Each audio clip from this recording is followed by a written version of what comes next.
and welcome back to my channel.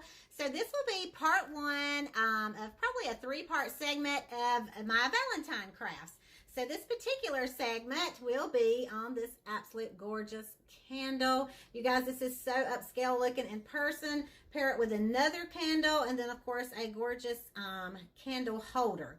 Now, if you guys are like me, I always fast forward to the meat of what I'm trying to find out.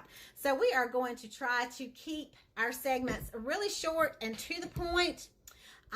We do ask that you subscribe and like our video, share it with your friends. It is our goal to get to 1,000 subscribers, just simply because I want to be able to go live from my phone. It makes it so much easier to be able to go live from your phone versus being confined here to one room.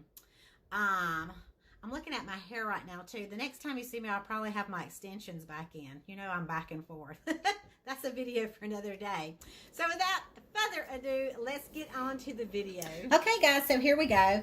I have a page from a book. I got the book from the Dollar Tree, of course. I cut a page in half and then I wet around the top edge of the page where I cut it.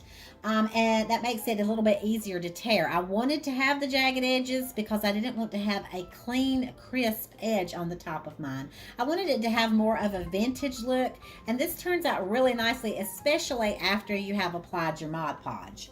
So you apply your Mod Podge all over your candle and then apply your paper. Kind of smooth it down because it's going to have wrinkles. And here you can see I'm showing you where I did leave a jagged edge. I didn't want my whole entire candle covered. So then you're going to go back over the top of that with your Mod Podge. And I do like a really heavy layer as a final layer. Now what you're seeing before I put this page on, I'm going to lift it up because I wanted that other side to be the front.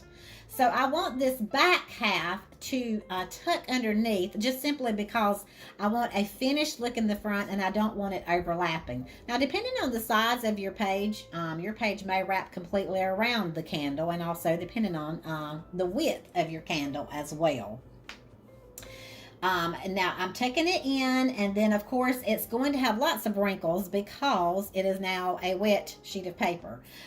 Just be careful smoothing your wrinkles down because it will be easy to tear. And then after I smooth it a little bit, I put a really thick layer. I like to put my Mod Podge on really thick. Simply because I like that textured look that it gives.